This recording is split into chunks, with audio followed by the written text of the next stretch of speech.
So what was life like for you during the pandemic? Like, there had to be a vibe of like, fuck it, this is not it. Like, just let's get through this year and we'll see what happens next year. You want me to start from like the beginning or like just playing baseball? Yeah, I don't know. Yeah, no. Start from the beginning. You personally, like, what were you What thinking? happened to us in spring training? Like we were mid spring training when Right. it all started, So we were having meetings. I think for a couple weeks leading up to it, like in the morning, you have all your spring training meetings of like, oh yeah, this is what we're doing for the day. Whatever. Like outfielders are doing this, pitchers are doing this. Bullshit. Here's Yeah. where the game's at. Just like Right. the daily morning meeting, and then we'd have like the medical staff be like, so there's like this coronavirus thing going on. Like, we're kind of monitoring it. We're reading what the CDC is putting out. Like maybe you guys should use some hand sanitizer, wash your hands some more. At that point, are you just like, yeah, whatever, dude? Like, we've heard this. Yeah, I mean, that happened before. We've had right. different things like that where I think swine flu is one of them, like H1N1. So you've had things where like, hey, this is going around. Be careful. And it's the first time we had like,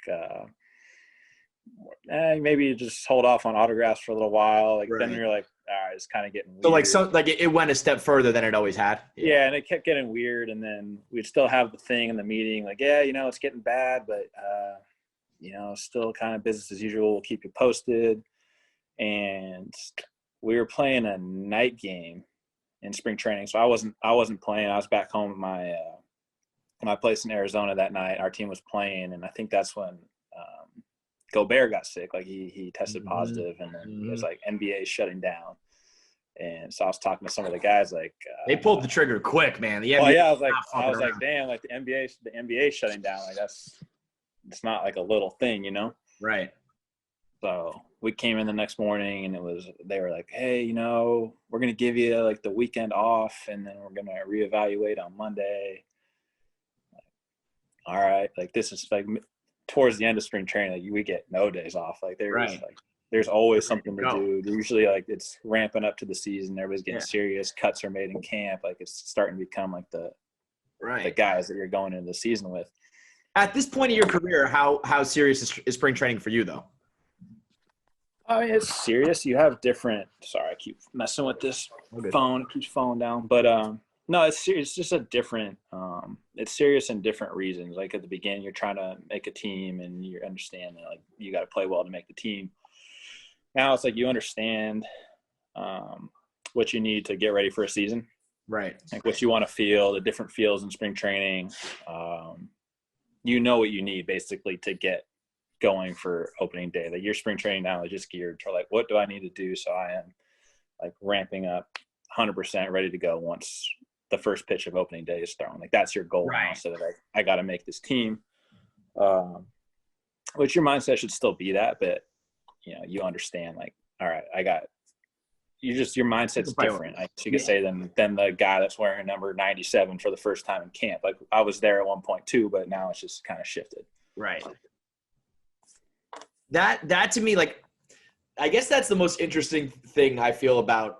You probably have like stages of your career, right, where you make like certain jumps. Like you know when you're in your first spring trainings, you're trying to make a team, and that's like your first hurdle.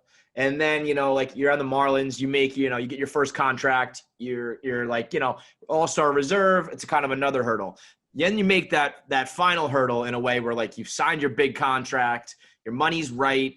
Your status is set after like an MVP and batting titles and all that kind of shit.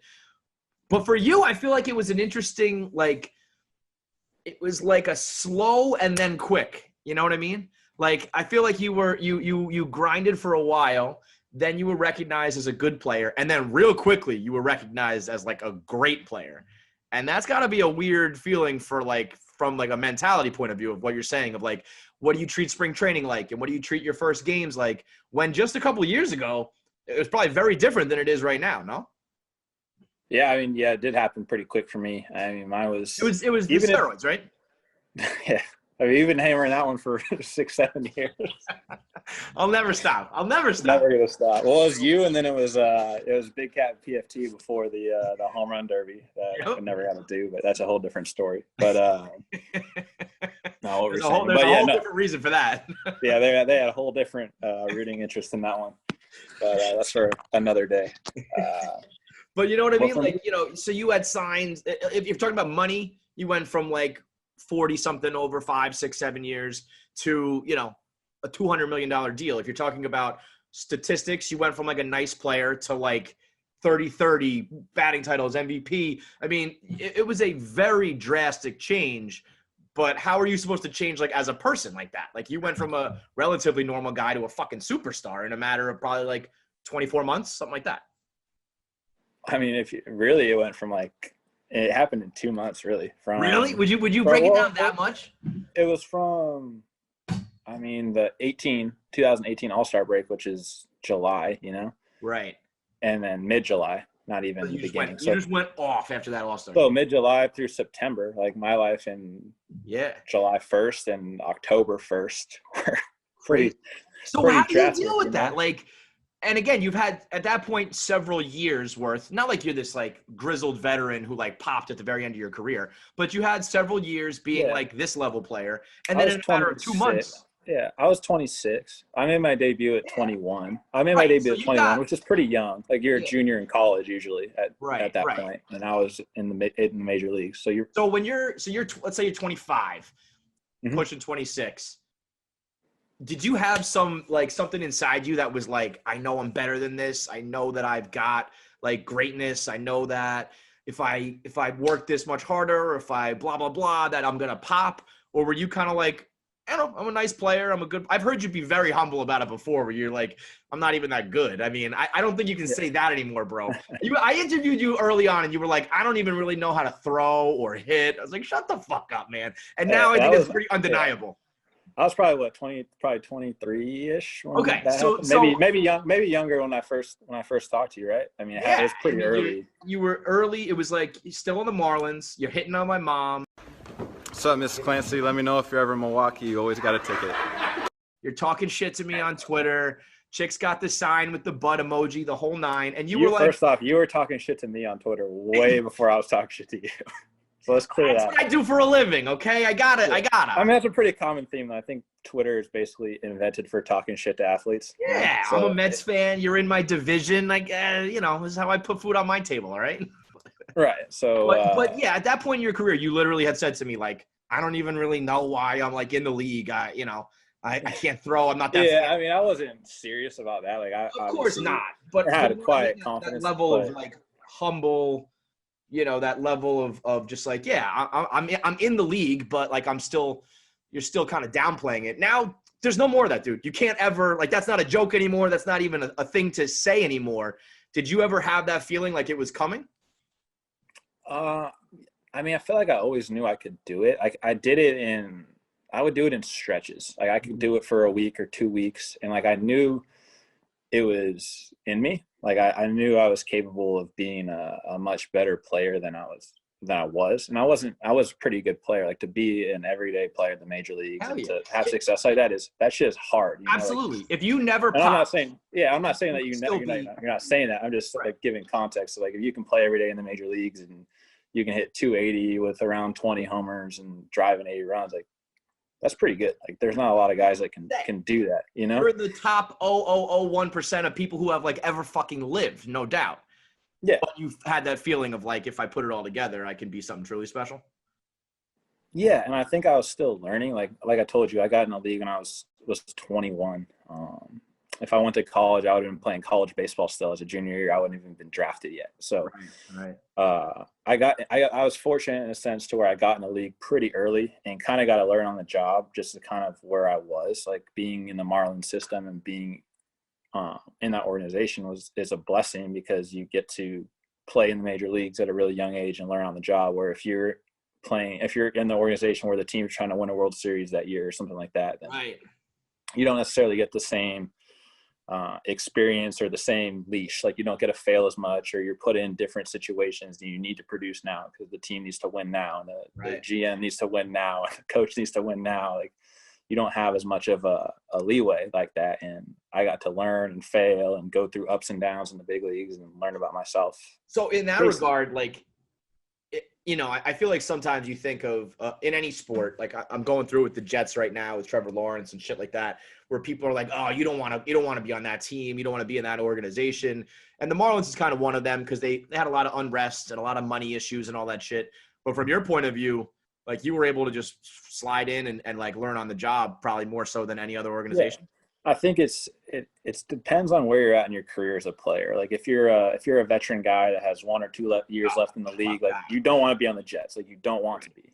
But if you're a rookie that's trying to prove that you can play in the NFL or that you can do something on the football field, then that's a great place to be. Like if you're, I don't know, a receiver on the Chiefs, or you're a young receiver on the, it's like, well, like you're not really you might be able to play in the league, but you might not get to show that because of the guys that are in front of you. It's like a lot of succeeding in professional sports, or it's easier for me to talk about baseball because I don't know how it works as well. No, of course, yeah. In sports, but like in baseball, like a lot of it is you need an opportunity, and when you get your opportunity, you need to take advantage of it and do well. And it's just harder to get an opportunity some places just because of, not because you're not a good player, just because of your situation of who's in front of you or what's going on with the team and the organization.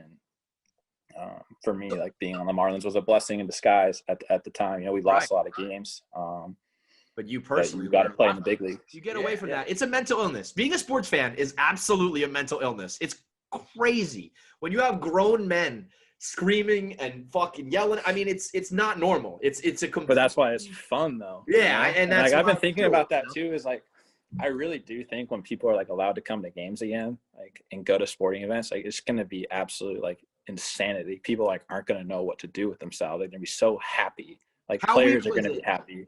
Like they pipe in the noise, so like for the most part, it sounded the same. It looked a little funny, but I'm a Mets fan. I've seen plenty of empty seats in my life before.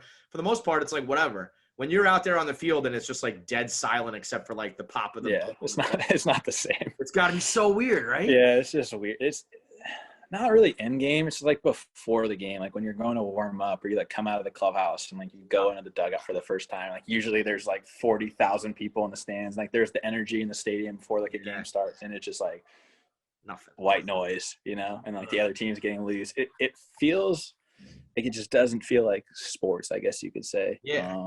It's like practice. Everybody's doing the best. Everyone's doing the best they can, and I will say, like the more we played and the more the season went on, like the more you kind of just like got used to it. Yeah. The shock factor wore off, and I can't remember, we were playing like opening day in Wrigley Field, and like there's nobody there, and like usually like this place is going wild. They're booing you. Everybody's talking shit. Like it's awesome. Like it's a super fun place to be, and then it's just like white noise, and it's like 5 cardboard people. Is that why you suck this year, or did you stop doing the steroids? I don't know what happened. Yo, what happened? I mean, now I will not allow anybody to play the coronavirus thing as like a full cop out, but no, kind of the way I started off with this though, being like, if anybody told me in any profession, in any walk of life this year, that they were like, you know what? Fuck it. Like, I'm just going to try to tread water and just get to next year when things are back to normal, I wouldn't begrudge you at all. Like, on some level, it probably had to creep into your mind a little bit, no? I mean, I don't know. Looking back on it, like when you're going through it, you're kind of just like trying to not drown. Like you're trying to stay above water and like just somehow like play well till the end of the season, and then kind of look back on it and be like, all right, what the fuck? What the fuck? I feel like there's nothing in this world worse than a baseball slump where you just like. So like, if I had to guess, like, if I want to put an explanation on it, like this by no means is like an excuse. Like I had every opportunity to play good, didn't play good, like COVID notwithstanding, like whatever. Everybody had to play under the same rules. Like guys had good seasons during this year, so it's not a cop out. But right. Like if I have to like having enough time to like look back on it and be like, all right, like here's what where did we go wrong here? What happened? You kind of like look. For me, I think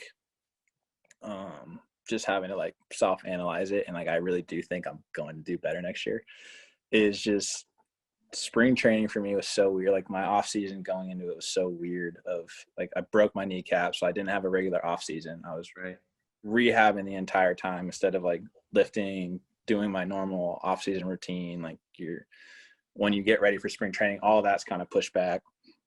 I played 2 games in spring training because I was doing the whole contract thing, so I wasn't really playing until that was done. Right. But, for pretty obvious reasons. I was still taking batting practice and like doing the drills in the morning, but for as far as games, I wasn't playing. So then I played 2, and then COVID happens and shuts down spring, and then just didn't do anything. Like worked out a little bit, but didn't do any baseball stuff again for 2 months because you couldn't, because the whole world was stopped.